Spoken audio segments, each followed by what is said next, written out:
사과는 어떤 효능을 가지고 있을까? 사과의 향기는 묵은 냄새를 제거하는 효과가 있다. 가령 사과를 자동차 안에 두면 차 안의 나쁜 냄새를 덮는다. 감자와 사과를 함께 두면 감자싹이 발아하는 것을 방지할 수 있다. 이와 같은 효과로 덜 숙성된 바나나와 함께 사과를 두면 바나나를 빨리 숙성시킬 수 있다. 이렇게 사용하는 사과는 신선한 것으로 하는 것이 좋다. 달걀 지단은 어떻게 해야 예쁘게 붙일 수 있을까? 달걀 지단을 잘못 붙이면 두껍게 되거나 찢어지고 만다.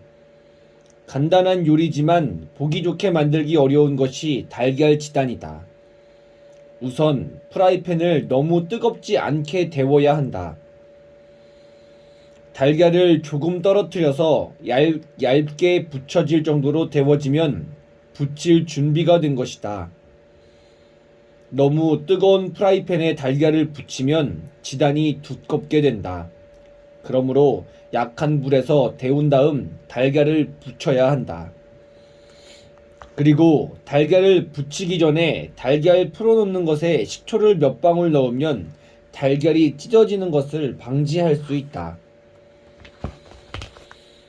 장조림을 맛있게 만드는 방법은 무엇일까? 장조림은 처음부터 고기와 물을 함께 넣고 끓이면 고기의 단물이 모두 빠져나가 맛이 없어진다. 장조림을 만들 때는 국물부터 끓이고 난 다음 고기를 넣어야 한다. 그리고 국물을 만들 때도 처음부터 국물에 간장을 넣고 끓이면 간장의 짠맛 때문에 고기 속의 단백질이 굳어버리고 고기 겉면도 굳고 만다. 먼저 국물을 충분히 끓인 다음에 간장을 넣어야 한다. 이렇게 하면 고기도 연해지고 맛도 좋다. 마른 오징어를 맛있게 먹는 방법이 있을까? 마른 오징어를 구우면 짭짤하고 고소한 맛 때문에 아주 맛있다. 이렇게 그냥 구워 먹어도 맛있는 오징어를 더 맛있게 먹는 방법이 있다. 마른 오징어를 구울 때 물에 살짝 씻어서 약간의 소금을 바르면 깨끗하게 구워지며 맛도 더욱 좋아진다. 그러나 이때 물에 너무 오래 씻으면 오징어가 불어서 맛이 없어지므로 살짝만 씻어 주어야 한다. 딱딱해서 먹기 힘든 오징어는 반나절 정도 술에 적셔 놓았다가 먹으면 연해져서 맛있게 먹을 수 있다. 튀김옷을 좀 더 쉽게 입힐 수 없을까? 비닐팩은 채소, 생선 등을 보관할 때 요긴하다. 그런데 이 밖에도 여러 가지 용도로 활용할 수 있다. 튀김을 할 때 그릇에 튀김가루를 붓지 말고 이 비닐팩 속에 튀김가루를 넣어두고 그 안에 튀김을 할 재료를 넣은 후 골고루 섞이도록 잘 흔들어준다. 이렇게 하면 튀김가루를 낭비하지 않을 수 있고 손에 튀김가루가 묻지 않으며 주방도 지저분해지지 않는다. 튀김 외에도 감자를 으깰 때 비닐팩을 쓰면 편하다. 비닐팩 속에 익힌 감자를 적당한 크기로 잘라 넣고 맥주병이나 절구로 몇 번만 두드려주면 잘 으깨진다. 튀김가루를 조갯국을 맛있게 끓이려면 어떻게 해야 할까? 조개는 입을 열었을 때가 가장 부드럽고 맛있다. 조갯국을 끓이다가 조개가 입을 열었을 때 조개를 건져내고 남은 국물에 양념을 한다. 그리고 그대로 충분히 끓인 후 조개를 다시 넣어 먹으면 진한 조갯국을 먹을 수 있다. 커피에 들어있는 카페인은 무엇일까? 커피에는 카페인이 들어있는데 이 성분은 뇌를 자극하여 집중력을 높여주고 신진대사를 활발하게 하여 삶을 풍요롭게 해주는 장점이 있는 반면 지나치게 많이 섭취하면 중독 증세를 보여 빈 위벽이 깎이는 등 해로운 점도 있다. 커피는 적당량을 마셔야 하며 하루 3잔 정도는 무방하다고 한다. 카페인은 커피뿐 아니라 녹차, 홍차 속에도 들어있으며 우유를 마시면 카페인의 자극을 완화할 수 있다. 달걀찜을 맛있게 끓이는 방법은 무엇일까? 달걀찜에 구멍이 생기는 경우가 있는데 강한 불에서 달걀찜을 하면 수분이 증발하기 때문에 거품이 생기고 응고되기 시작한 달걀 속으로 거품이 들어가 구멍이 생긴다. 달걀찜을 할 때는 센 불에서 2분 정도 끓이다가 약한 불에서 쪄야 한다. 또한 달걀찜을 하는 총 시간이 15분에서 20분을 넘지 않게 해야 한다. 달걀찜을 너무 오래 찌면 수분이 증발하여 부드럽지 않다. 초콜릿은 우리 몸에 어떤 영향을 미칠까? 초콜릿에는 페닐에틸아민이라는 성분이 있다. 사람이 사랑에 빠졌을 때 뇌가 분비하는 화학 물질과 동일한 이 물질은 몸의 에너지 수위를 높이고 심장박동을 올리며 행복감을 느끼게 한다. 또한 초콜릿의 원료인 카카오 버터는 항산화 작용을 하여 피부의 노화를 방지하고 당분은 천연보습 작용을 하여 피부를 매끄럽게 하며 초콜릿 속에 들어있는 카페인은 지방 분해를 촉진한다. 초콜릿의 성분 가운데 하나인 데오브로민은 대뇌의 피지를 부드럽게 자극하여 사고력을 올려주고 강심작용, 이뇨작용, 근육 완화에 큰 효과가 있다. 그리고 초콜릿에 함유된 흑당, 타우린, 카테킨에는 알코올을 분해하는 효과가 있으므로 술을 마시기 전이나 술을 마신 후에 먹으면 좋다. 초콜릿에는 충치를 예방하는 카카오 폴리페놀도 함유되어 있다. 불순물이 없는 카카오로 만든 초콜릿이나 코코아차는 섬유질이 많아서 변비에 좋고 속이 더부룩한 사람에게 좋다. 옥수수는 어떤 효능이 있을까? 옥수수에는 녹말이 많이 들어있고 이 성분은 인체에 축적이 안 되는 형태로 존재하기 때문에 아무리 먹어도 살이 찌지 않는다. 옥수수는 가장 이상적인 다이어트 식품이라고 할 수 있다. 또한 옥수수는 단백질, 지질, 당질, 섬유소, 무기질, 비타민 등의 성분을 가지고 있기 때문에 피부 건조의 노화를 막고 예방할 수 있으며 피부 습진 등의 저항력을 높이는 데 좋다. 옥수수의 섬유질은 장을 자극하여 활발하게 운동하게 하지만 지나치게 많이 먹으면 설사를 할 수 있으므로 적당량을 먹는 것이 좋다. 또한 옥수수를 폐주와 함께 조리해서 먹으면 눈의 피로를 없앨 수 있고 초조함을 진정시킬 수 있다. 그리고 식욕 부진, 나른함, 무기력에 효과적이고 체력을 좋게 하며 신장병을 치료하는 데 좋은 비타민 E가 풍부하다. 멀미에 좋은 식품은 무엇일까? 생강은 예부터 멀미를 멈추게 하는 약으로 먹어왔다.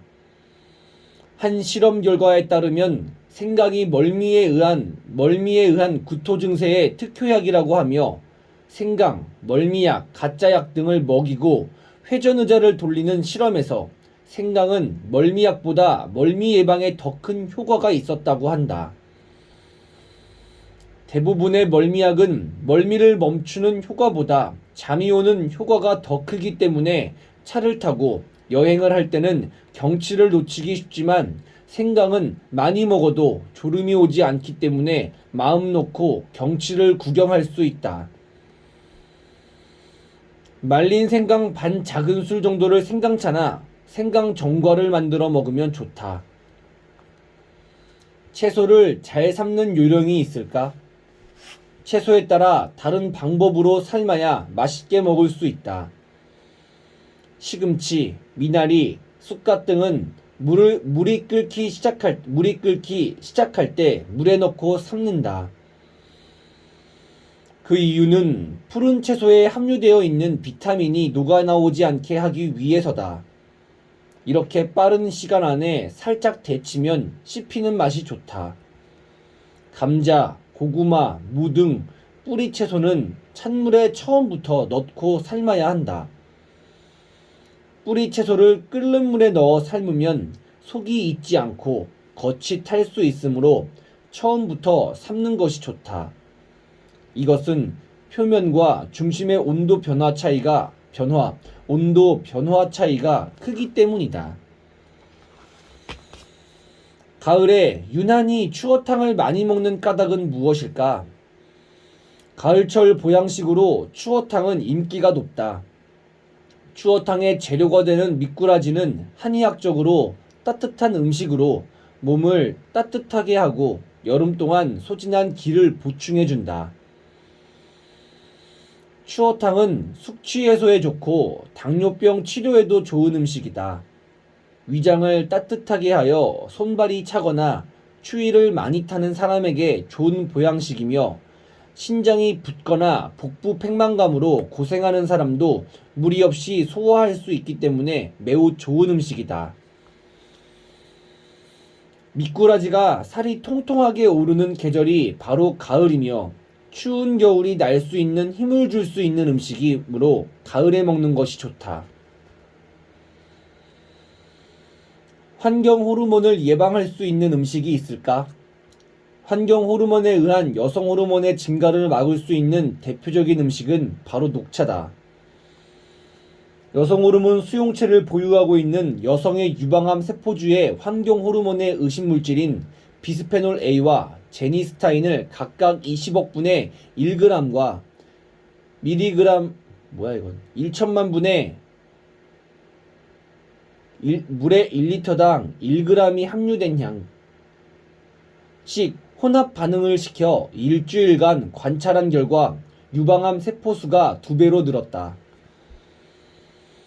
그러나 유방암 세포주와 같은 양의 비스페놀 A, 제니스타인을 혼합한 뒤 녹차에 카테킨 성분 1만 분에 넣어 유방암 세포 증가 여부를 관찰한 결과 별다른 변화가 없었다.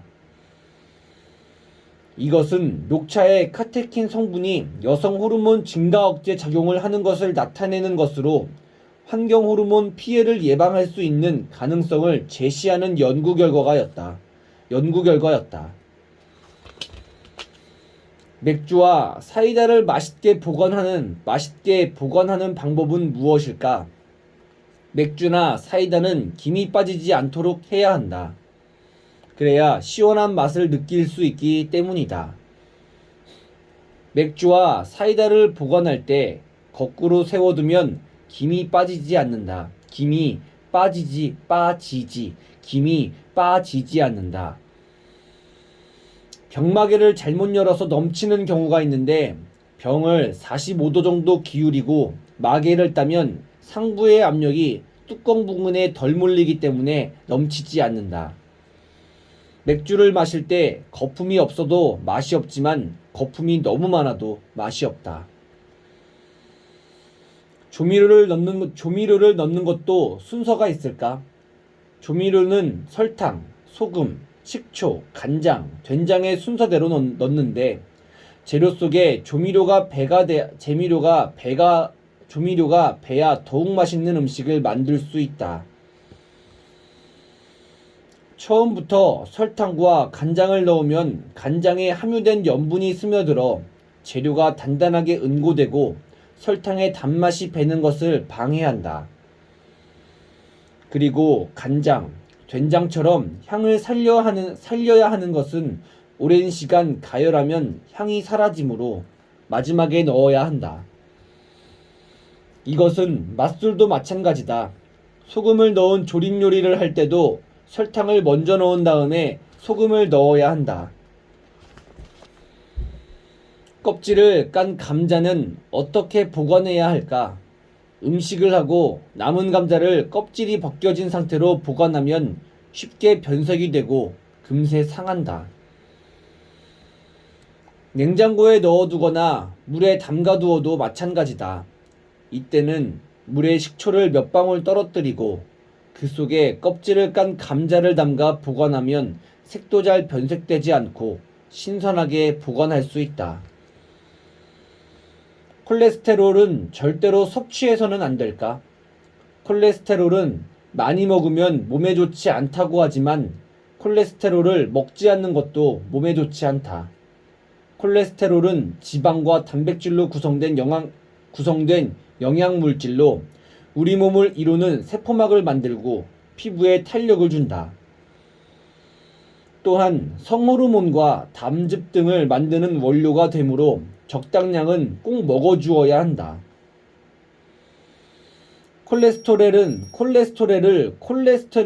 콜레스테롤을 먹지 않으면 세포막이 손상되고 호르몬 분비 이상으로 빨리 늙고 성기능 장애가 생길 수 있다.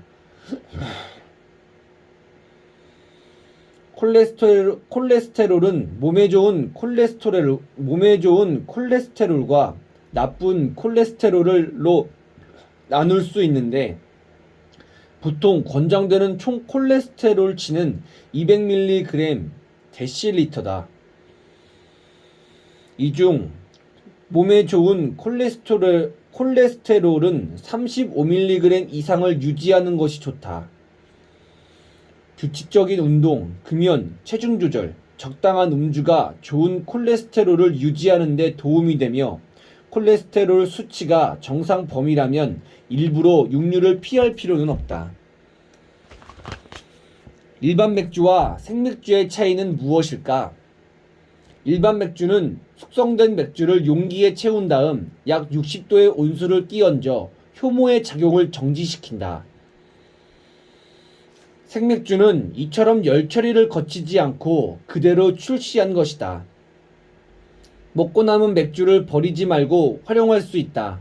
그 몇 가지 방법을 소개하자면 맥주를 천에 적셔 그릇, 가스레인지, 환풍기, 냉장고 안을 닦으면 알코올 성분으로 인해 찌든 때와 냄새가 제거된다.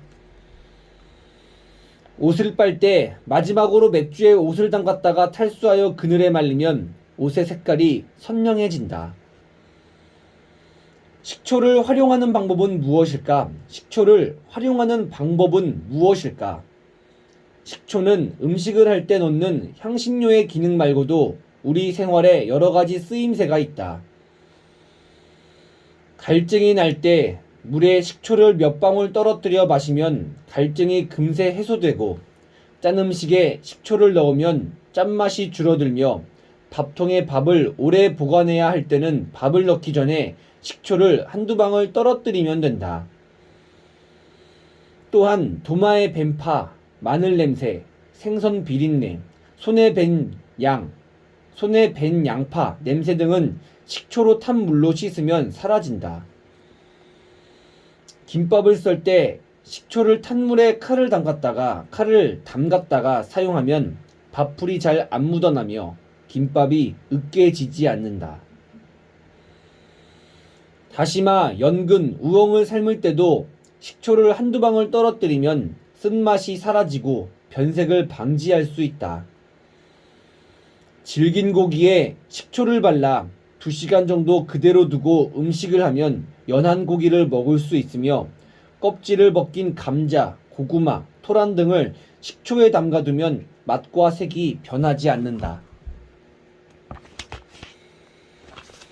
가장 돈이 많이 들어갔을 법한 집은 어디일까?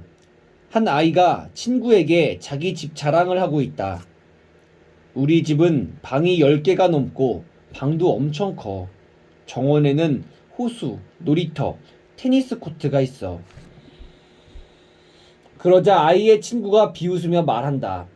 그렇지만 너희 집이 가장 비싼 집은 아니야. 수에즈 운하나 베르사유 궁전에 비하면 세 발의 피야. 함부로 자기 집이 좋다고 자랑해선 안 될 것 같다. 이 아이가 말한 대로 수에즈 운하는 1859년 4월 25일에 착곡해서 1000만 달러, 일십, 백, 천만, 10만, 100만, 1억 달러의 공사비가 들어갔으며 1869년 11월 17일에 완공되었다. 이집트 정부는 이날 사상 최대의 파티를 열어 각국의 명사들을 초청했고, 베르디는 기념 오페라 아이다를 작곡하고 세계에서 가장 좋은 포도주를 제공했으며, 화려한 불꽃놀이, 500명의 요리사와 3,000명의 웨이터를 고용했다. 이집트는 이때 거의 파산할 뻔했다. 베르사유 궁전은 1661년에 공사를 시작하여 50년 뒤에 완공되었다. 베르사유 궁전은 1661년에 공사를 시작하여 50년 뒤에 완공되었다. 태양왕 루이 14세는 이 궁전을 짓는데 1,000달러 이상을 써서 한때 국고가 바닥나 인부 22,002명의 급료를 지불할 수 없었을 정도였다. 이 궁전 안에는 하인이 4,000명, 정식 궁신이 1,000명, 1,700명 병, 1,100, 1,000, 1000,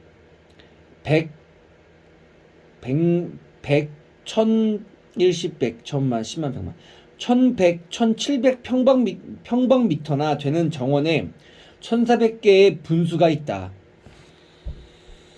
이 분수들에서 쓰는 물은 그때 당시 파리 시민 전체가 쓰는 물의 양과 맞먹을 양이었다. 찻잔에 금이 간 것을 감출 수 없을까? 어머, 이건 내가 가장 아끼는 찻잔이었는데 당신이 떨어뜨리는 바람에 금이 가고 말았어요. 똑같은 찻잔으로 변상하세요. 혹시 다른 사람의 아끼는 찻잔을 떨어뜨려 금 가게 했다면 지금 소개하는 방법을 써보자. 좋아하는 찻잔에 금이 갔을 때 대부분의 사람들은 아쉬운 마음을 뒤로하고 찻잔을 버리고 만다. 그러나 금이 크지 않다면 충분히 감출 수 있는 방법이 있다. 찻잔에 금이 가면 당장 우유가 가득 든 냄비에 찻잔을 담그자. 그 상태에서 4분에서 5분가량 끓이면 우유의 단백질 성분이 찻잔의 금 사이로 들어가 틈을 메워버리므로 찻잔의 금을 감출 수 있다. 단 찻잔의 금에 때가 끼기 전에 우유로 끓여서 하얗게 만들 수 있다.